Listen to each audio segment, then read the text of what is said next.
My name is Preeti Reddy, and I am Chairwoman of Kantar South Asia Insights Division. Kantar is a global consumer research and consulting firm. We have been in India for over 50 years, and we've tracked changes in consumer attitudes and behaviors through those years, from a time of shortages and ration necessities to today's consumerist society. In 1991, the Indian government, in a surprising 180-degree twist, introduced new policies that encouraged growth in the private sector and revived international trade. The Indian consumer responded in full measure, as if making up for years of abstinence, and has actually not let us down since. So today I'm going to talk to you about India's 30-year ride and how consumer aspirations have helped India glide through economic road bumps and volatility and led it to prosperity. The most obvious symbol of prosperity is national income.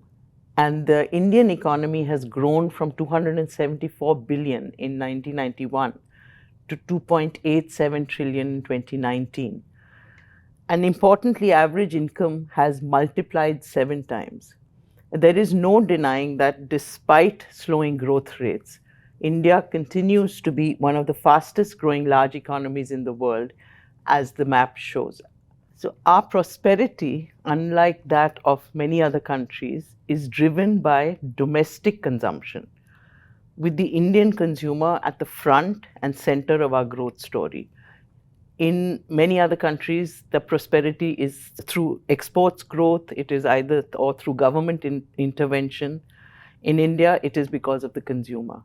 And in the last 3 decades, the Indian consumer market has grown manifold, helped by the fact that India's population has grown. In 1991, India's population was 83.8 crores. In 2021, it is estimated at 139 crores. And effectively, 4 out of 10 Indians today hardly know of an India where people waited for years for a phone, an LPG connection, or a two-wheeler. They don't know that. When India opened its economy to the global marketplace in the early 1990s, many multinational corporations rushed in to pursue its middle-class consumers, which they estimated at about 200 million people, which is a large number. It is the size of many countries. But it turned out that the Indian consumer was a tough one to crack. And corporations faced low incomes, social and political conservatism, and also resistance to change. But they held out. Many of them held out. They spent time and money to understand the Indian consumer and actually are today reaping the rewards. But that's a different story. Today, we are one of the largest consumer markets, and the Indian consumption story is very real. It is speckled with economic ups and downs, yet it is being sustained by the sheer power of the width and depth of consumption and the sheer inner strength of the will to consume of the Indian consumer. It is anchored, the growth story is anchored on a favorable demographic profile that in turn drives the consumption patterns. Even now, post the pandemic, there are distinct and visible signs of revival in consumption across various sectors. This revival in demand is primarily led by India's young earning population. And with its size and growing middle class, India provides enormous business potential. According to a recent report by the World Economic Forum, we are poised to become the 3rd largest consumer market next to US and China by 2030. But even after 3 decades, India continues to be a land of strange paradoxes. Like all things Indian, our growth story is paradoxical. We have the world's 2nd largest pool of trained scientists and engineers, but the average annual dropout rate for secondary schools is significant at 17%. We are home to 17 out of the 20 fastest growing cities in the world, but 23 million households live without electricity. Our startups, along with established tech-related enterprises, could add another 36 million jobs over the next 4 years. But because of the large skill gap, the productivity is the lowest among BRIC nations. These paradoxes are not only reflected in business, they're also reflected in consumer behavior. You have Indian consumers indulging in luxury, as is evident in the fact that cosmetics are growing, premium personal grooming categories are growing. There is premiumization happening across categories. And yet we keep two SIM cards in our phones to switch between networks based on price. And we are the nation that figured out the missed call. We seek proactive health and we buy fortified food products at a premium. But binging and abandon is also making the fried snacks categories growing in leaps and bounds. The digital transformation in India, which is a major transformation, is moving at a swift pace, with machine learning and artificial intelligence being integrated in everyday working models. But the Indian consumer is as firmly anchored to religious rituals and consumption patterns linked to that. So we are a paradoxical nation, and whether it is in business or whether it is the way consumers behave, today what is happening is that Indian consumers are connected with the rest of the world. They're increasing their awareness of consumer goods and services, and they're heightening their aspirations to experience them. And why this is important is because there is immense strength in numbers. I mean, some of these numbers are really mind-boggling. For instance, India has 1.18 billion telecom subscribers, 4.3 mobile connections per urban households, 1.7 connections per rural household. 33% of telecom subscribers use dual SIMs, and they switch between service providers basis value. 93% of subscriptions are prepaid because it makes it more convenient to switch networks. There are 624 million internet users with a monthly data consumption of 13 GB, 1.8 hours active on the internet, 440 million on social media. You can just get an idea of how many are on social media and what they're doing through the numbers on this slide. So the Indian growth story is flawed in that, first of all, it has not been ubiquitous, as you can see on this slide. But consider these facts.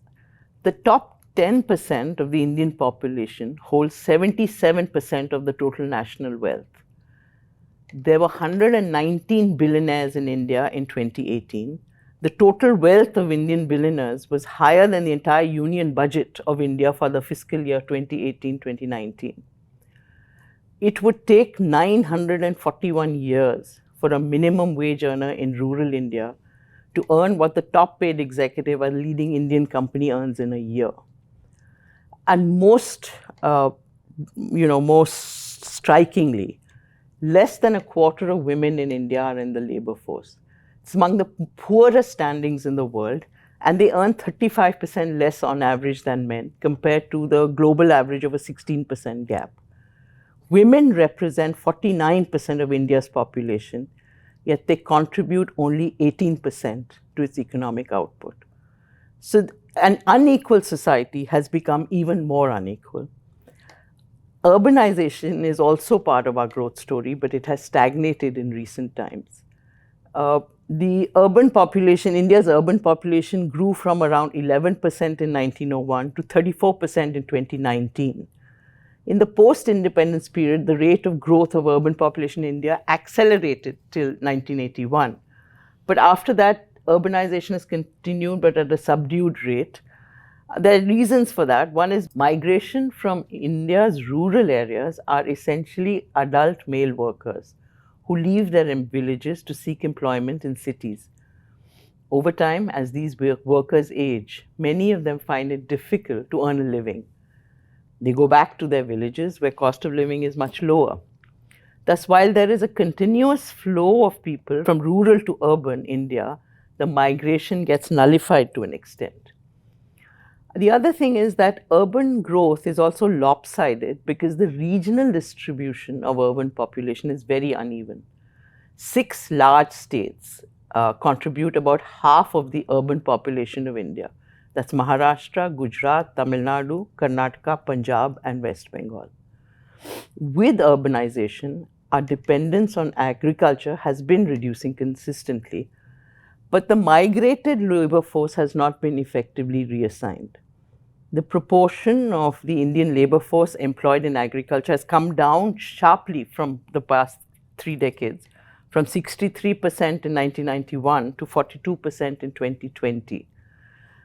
So 1 in 5 people in the Indian labor force have moved out of agriculture since 1991, which is a definite sign of structural transformation. And the transitions have been both to industry and to services.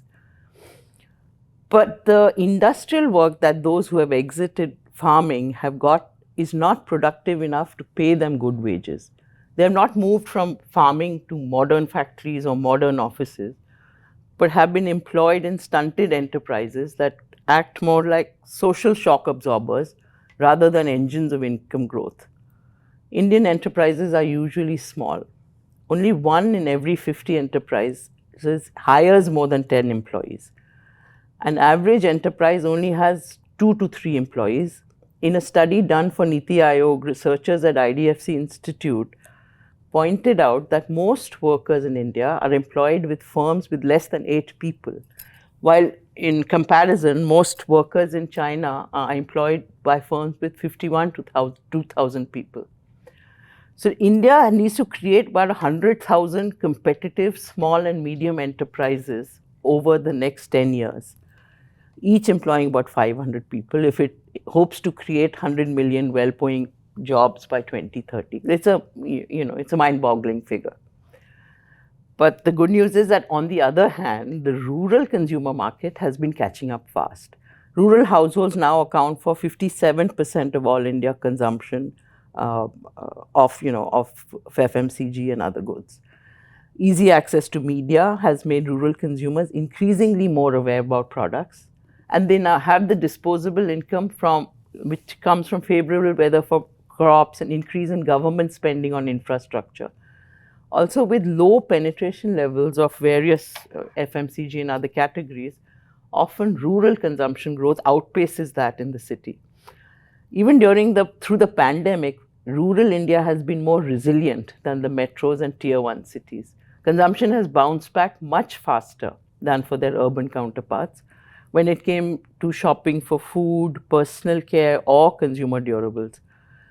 Consumption growth in rural India has already reached 85% of pre-COVID average sales, and urban market sales are relatively lower at 70% of pre-COVID sales.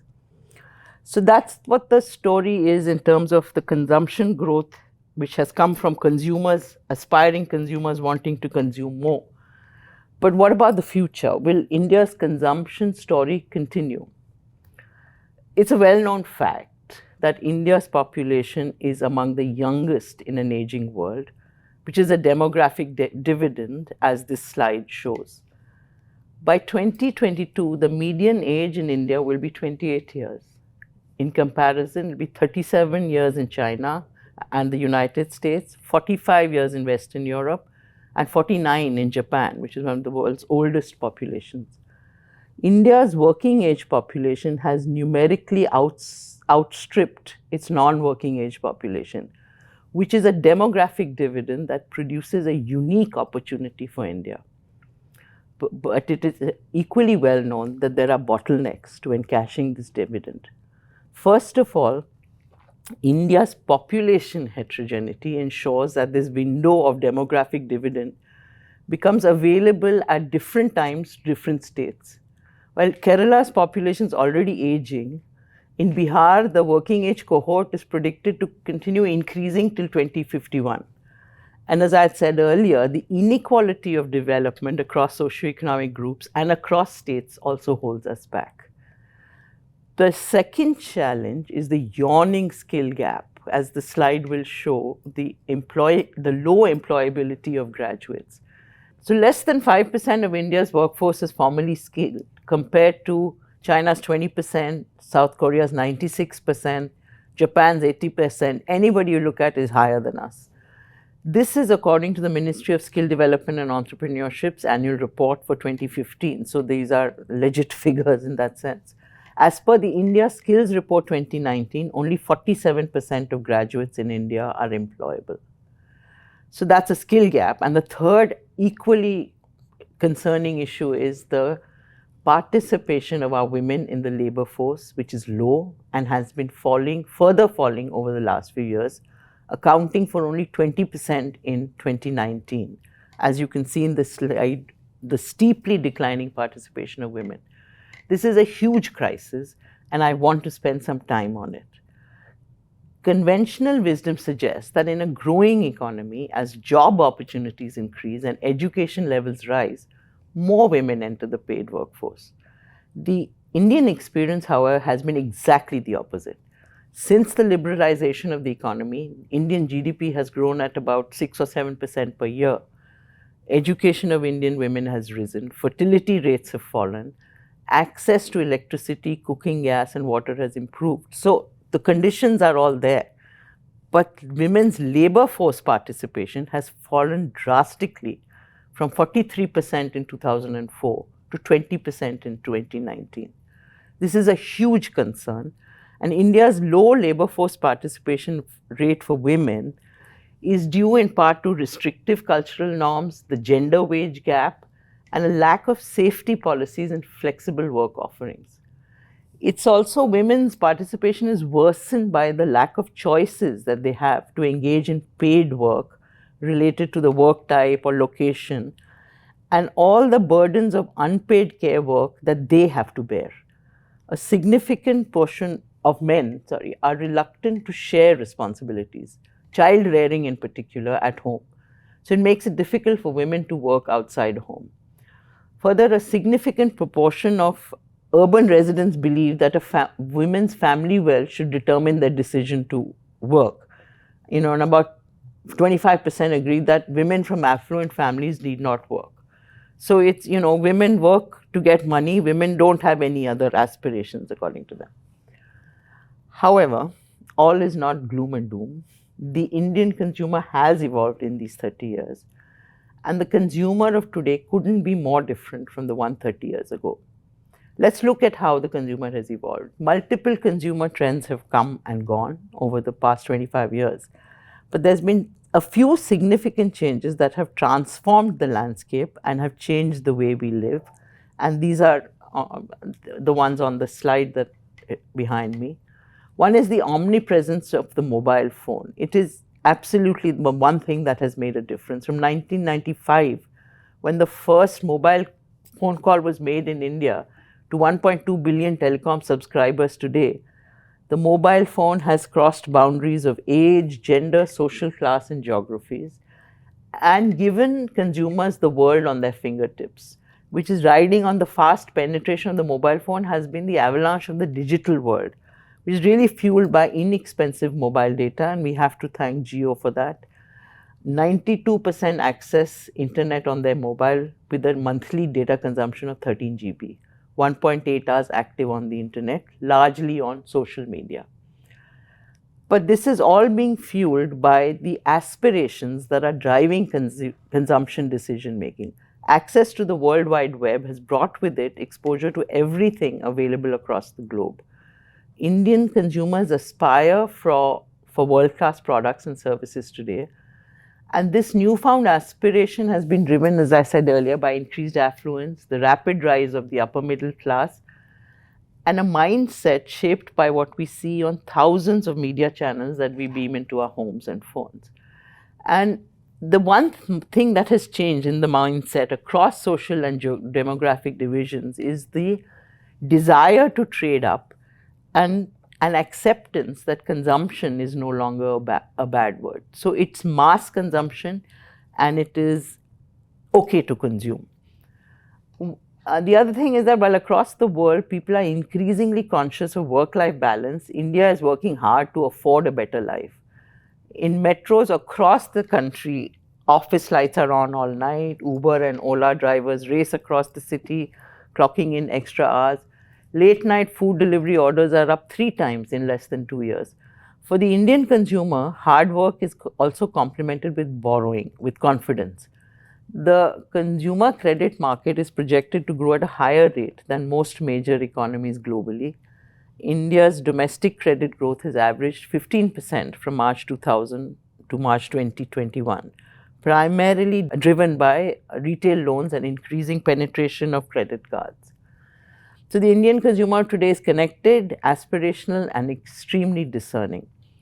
And there are a few notable trends that have taken root in almost all Indian cities and across demographic segments, indicating what is it that Indian consumers find value in.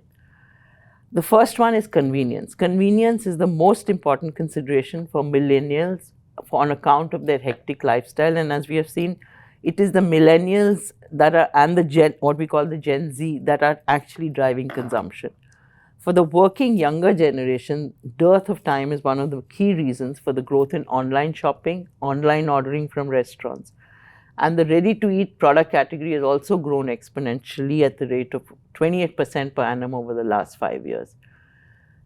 Millennials are increasingly becoming health conscious, placing higher importance on physical and emotional well-being, and making healthier choices. 36% of Indian millennials have a fitness app installed on their phones. That's a really large number. Experiences. 4 out of 5 respondents paid for 3 or more different types of experience last year.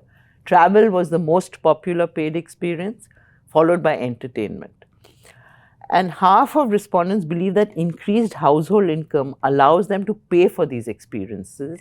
But the higher income isn't the only enabler of experiences. Urban Indians are financing their experience by trading down on certain product categories: jewelry, apparel, home furnishing. This is important.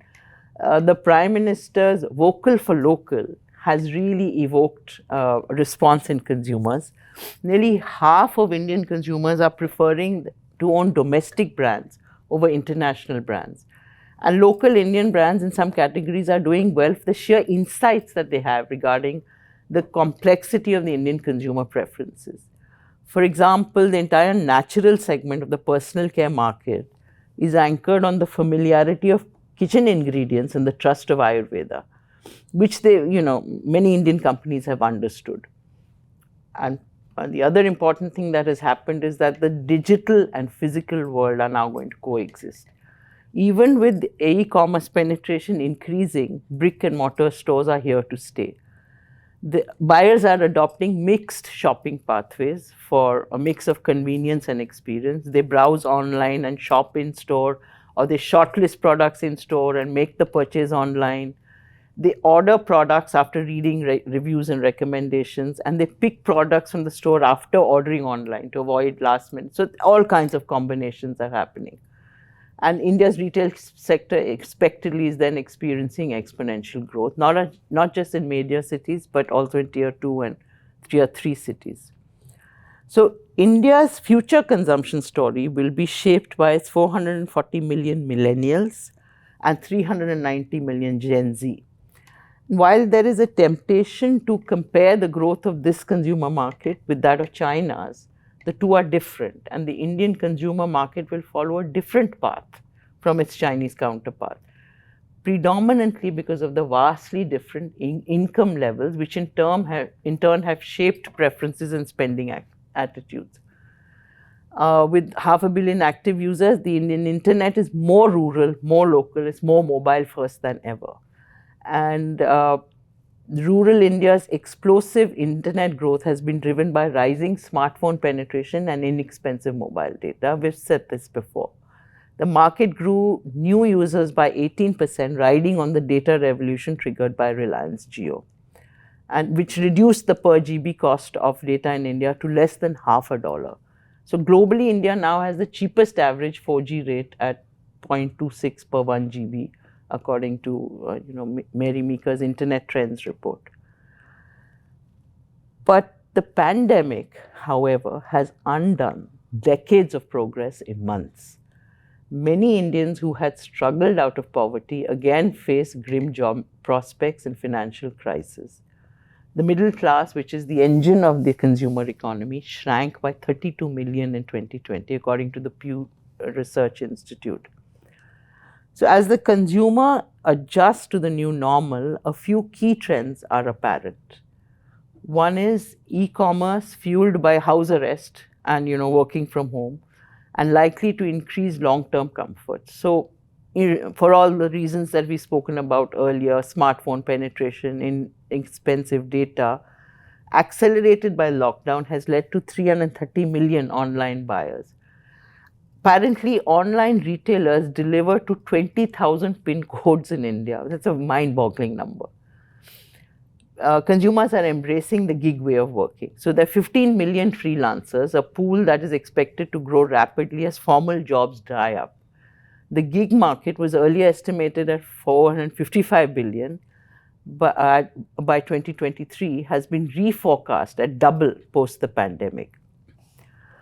Upskilling, triggered by the fear of losing relevance. With 9.5 million users, India is the second largest e-learning market after the US. And we've always known that education of children is very important for Indian parents. It is now even more important than healthcare. Income elasticity is 0.9 for healthcare versus 1.9 for education, which indicates that for any income level, an Indian consumer is more likely to spend on children's education than on family healthcare. And there is now a little caution in their spending, more savings. Non-essential expenses are on a steep decline: travel, entertainment, apparel, and 70% have increased their savings and investments. So that has been the impact of the pandemic. So after 3 decades of liberalization, are we at the threshold of reforms 2.0? Are we gearing up for the next lap? We know that 1991 was a landmark moment in India's post-independence history. It changed the nature of the economy in fundamental ways. And 3 decades later, the country faces another big challenge. The pandemic-induced lockdown brought the wheels of economic activity to a grinding halt. It triggered a sharp economic contraction in the first half of the fiscal year. And despite an anticipated recovery in the second part of the fiscal, the NSO's latest estimate suggests an annual contraction of 7.7%. So if the Indian economy grows at 8.7% in 2021-22, we will be where we are pre-pandemic. In this scenario, what should we do? What is the advice we can give each other and give policymakers? One is consistent growth has to be top priority. It is important to create better and fairer conditions for doing business, to build consensus on economic policy, and avoid socially divisive policies or action. Someone as eminent as him as saying this, we can put the pandemic behind us if the government is able to focus single-mindedly on growth and economic process. The second thing we have to do is to bridge the skill gap. That's an imperative to keep the economy afloat. We need a workforce that is skilled and employable. The projected demographic dividend will turn into a demographic disaster if an unskilled, underutilized, and unhappy young population forms the country's labor force. So well-planned and pan-India execution of the National Education Policy 2020 should be the right wind beneath the wings for skilling India. And finally, arresting the steep decline in women's participation in the labor force. OBID estimates that women labor market participation has progressed significantly over the last century for 32 out of 41 countries. However, in India, which is home to 17% of the world's women population, the participation rate has plummeted. And this is true for urban as well as rural India. These statistics are concerning not only from the point of view of women's liberation and autonomy, but also from an economic angle. Increasing women's labor force participation by 10% could add 770 billion to India's GDP by 2025. At this stage, when the Indian economy has been derailed by the COVID pandemic, including women in our workforce, can play a pivotal role in defining the country's future growth story. So I would like to end the way I started, which is the Indian consumer is on the fast growth lane, fueled by aspirations, economic road bumps notwithstanding. We keep putting barriers in their path and they keep overcoming them. Let's now try and make their paths smoother, because in their aspirations and in their consumption lies our prosperity.